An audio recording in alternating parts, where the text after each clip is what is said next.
wonderful people, and welcome back to a very special St. Patrick's Day edition of Busy Beader. If you don't know me already, my name is Caitlin, and today we are going to be celebrating St. Patrick's Day by learning how to make a traditional Celtic knot. And we're going to be taking that knot and turning it into a beautiful bracelet here today. So be sure to check out my sponsor, Fire Mountain Gems and Beads. They are the ones who have supplied me with everything that you see in these videos, and they can be your supplier too. So check out the description box below for a link to their website. That way you can gather up all of your supplies and materials and tools, and then you can craft really amazing traditional Celtic knots with me today. And please be sure to like, share, comment, and subscribe. That way you can join me every week. I make cool crafts all the time, but I love getting to make themed things for holidays. So definitely be sure to hit that subscribe button. Okay, let's jump into our craft today. Step 1. For today's craft, you only need a couple of things. You're going to need 2 sets of pliers to open and close jump rings, and then a set of clippers. Then you're going to need these cone end caps, 2 jump rings, and a clasp, and then of course our leather cord. So I have chosen a brown round leather cord, but leather cord comes in a lot of different colors. You could also use flat cord. You can use really anything that you like to accomplish this knot. This is just what I chose today. So once you've gathered all of your supplies and materials, let's get started. Step 2. All right, the first thing that we're gonna do is we need a length, 2 lengths actually, of leather cord. So I'm going to get more than I need here of this, because I always do, doubled up. So I'm probably gonna get a little more than probably 1.5 feet and then double it up here like this. And I'm going to do that twice. So I need 2 of these cords. So I'm just gonna grab this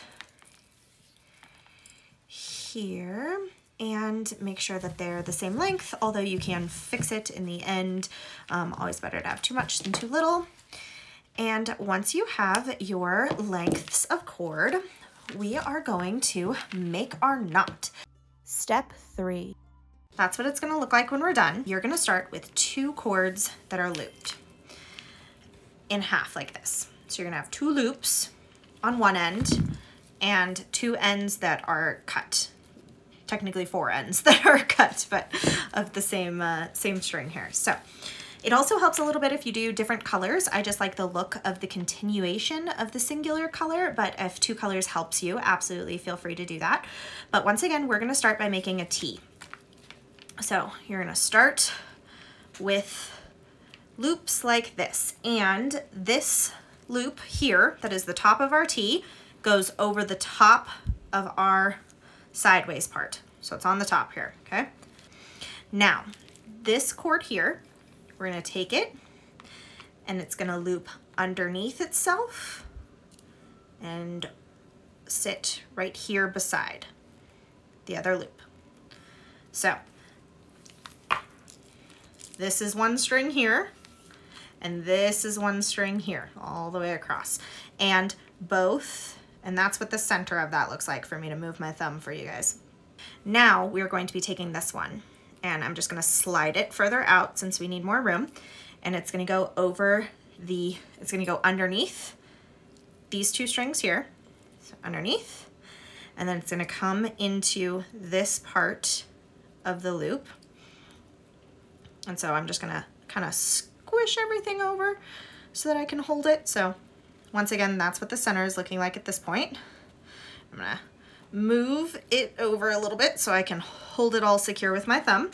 And then these 2 strings here are gonna go under this big loop, over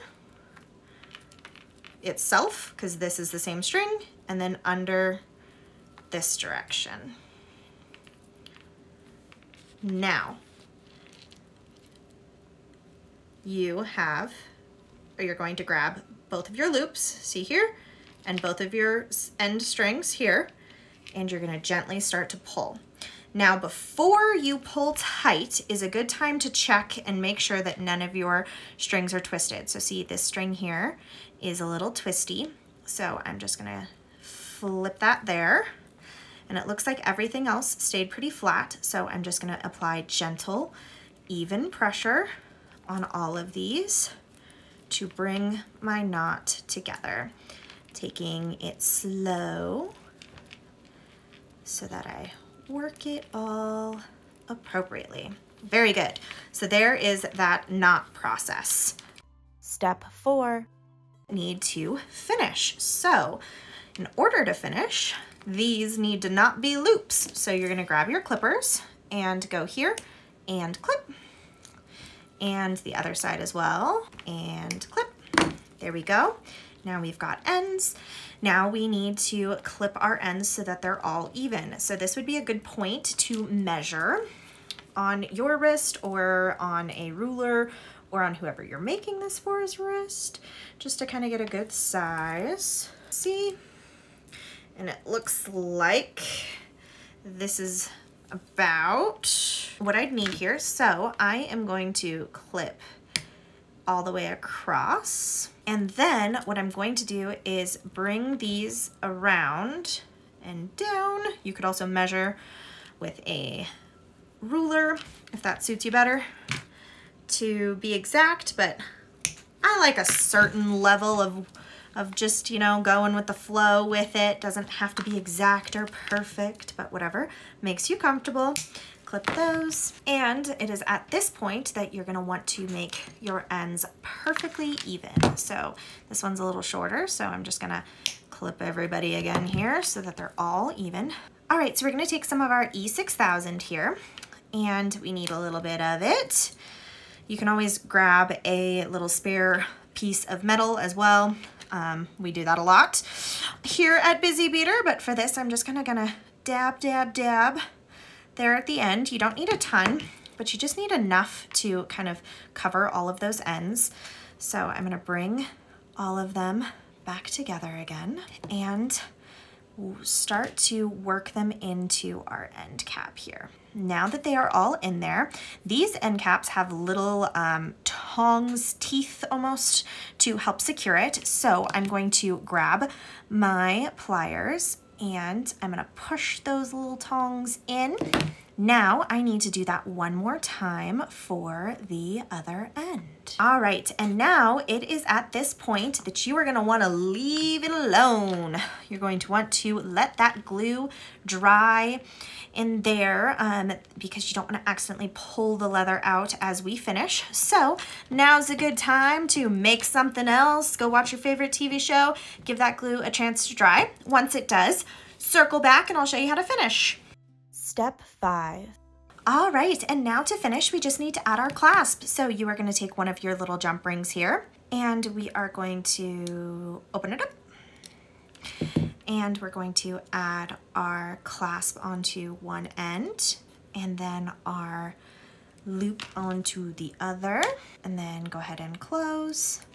Then we're going to take our other jump ring here and open it up and slide it through the other side and close. And there you have a completed Celtic knot bracelet.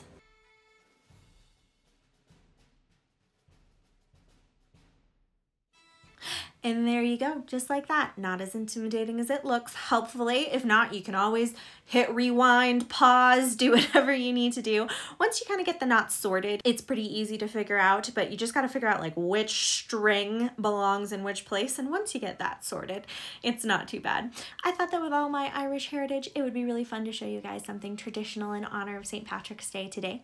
I hope that you had a fabulous time getting to make this craft with me. As always, please be sure to check out my sponsor, Fairmountain Gems and Beads. And please be sure to like, share, comment, and subscribe.